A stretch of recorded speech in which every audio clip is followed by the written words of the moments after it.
Since the beginning of time, there have been those men who looked to the sky, who envied birds their graceful soaring flight, who said to themselves, "If I could but fly."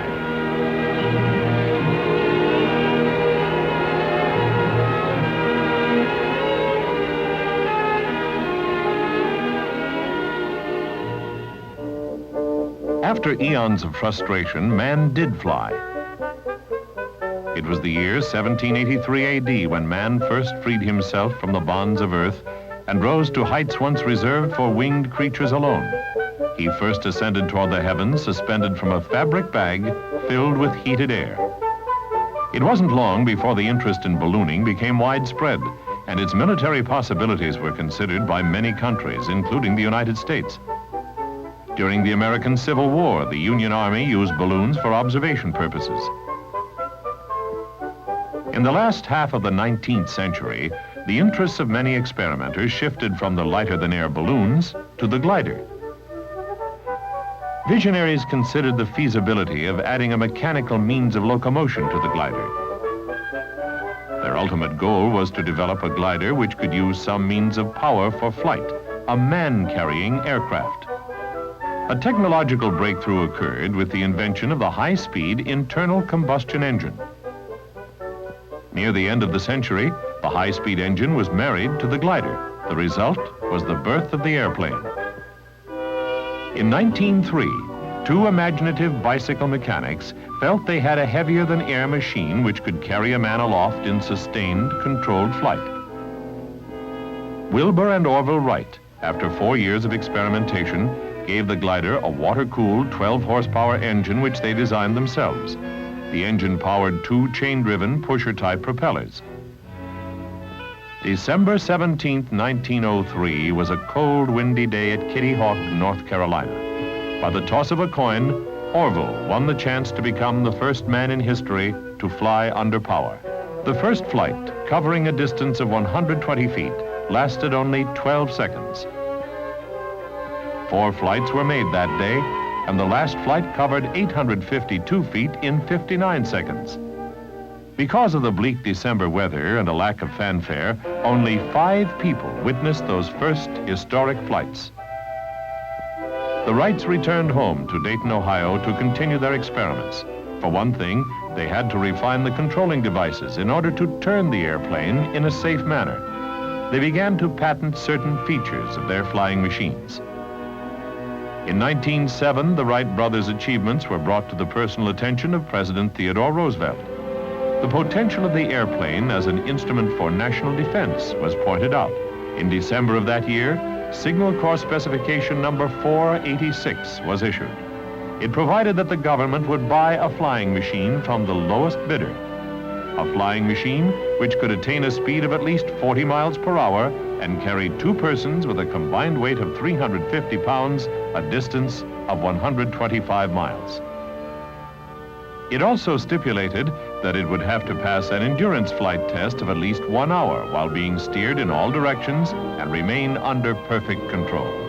In all, 41 proposals were received, but eventually the Wrights and 2 others were given the go-ahead to build the first American military airplane.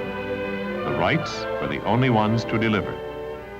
They signed the contract on February 10, 1908, and 200 days later, Orville delivered the Wright Flyer to Fort Myer, Virginia, where initial flight testing began. There were several setbacks, including a crash which required the construction of a new airplane. The crash took the life of Lieutenant Thomas E. Selfridge, who was flying as Orville Wright's passenger. He became the Army's first aviation fatality. Orville sustained severe injuries in the smash-up. On July 27, 1909, Orville made the first official test flight. Lieutenant Frank P. Long went along as a passenger. The flight established a world's record, 1 hour, 12 minutes, and 40 seconds. The final test on July 30 was the speed flight. This time, Orville's passenger was Lieutenant Benjamin D. Fulloy. The average speed of 42.5 miles per hour won the Wrights a bonus of $5,000 over the contract price of $25,000. The Wrights airplane was officially accepted by the Army on the 2nd of August 1909 and was designated Signal Corps Airplane Number 1. The Army's contract included a stipulation that the Wrights teach 2 officers to fly the machine. In October of 1909, Wilbur trained the Army's first aviators. Lieutenants Frederick E. Humphreys and Frank P. Lom soloed after just over 3 hours of flying time. But by the end of the year, the Signal Corps lost these first 2 pilots when they were returned to their regular Army assignments. In 1910, Lieutenant Fulloy became the first correspondence school pilot. He learned to fly the airplane while getting instructions from the Wrights by mail. Until 1911, the Army had only 1 airplane and 1 pilot, Fulloy. In March of that year, Congress appropriated $125,000 for Army aeronautics. 5 new airplanes were ordered, 3 from the Wrights and 2 from Glenn Curtiss. The Curtiss airplane was also a pusher type, but it had only 1 seat. Little by little, more men were taught to fly. By the end of 1913, 24 pilots were authorized to wear military aviator badges. Among them was Lieutenant Henry Hap Arnold, who first learned to fly at the Wright School near Dayton, then later qualified as a military pilot at College Park, Maryland. During this period, many flying schools were established. Because of the favorable flying conditions in California, Glenn Curtiss moved west and established a school in San Diego. It grew into the Army's first permanent aviation school. 2 overseas training schools were also established, one in Hawaii and the other in the Philippines. Near Manila, Lieutenant Frank Lom opened a flying school with 1 airplane, a Wright Model Type B. At College Park, Maryland, Army pilots pioneered in several areas. The advantages of 2-way radio telegraphy were demonstrated. Experiments were conducted in aerial photography. Night flying techniques were also developed during this period. The first American bomb sight and bomb-dropping device was demonstrated. Experiments were conducted on the firing of a low-recoil machine gun from an airplane.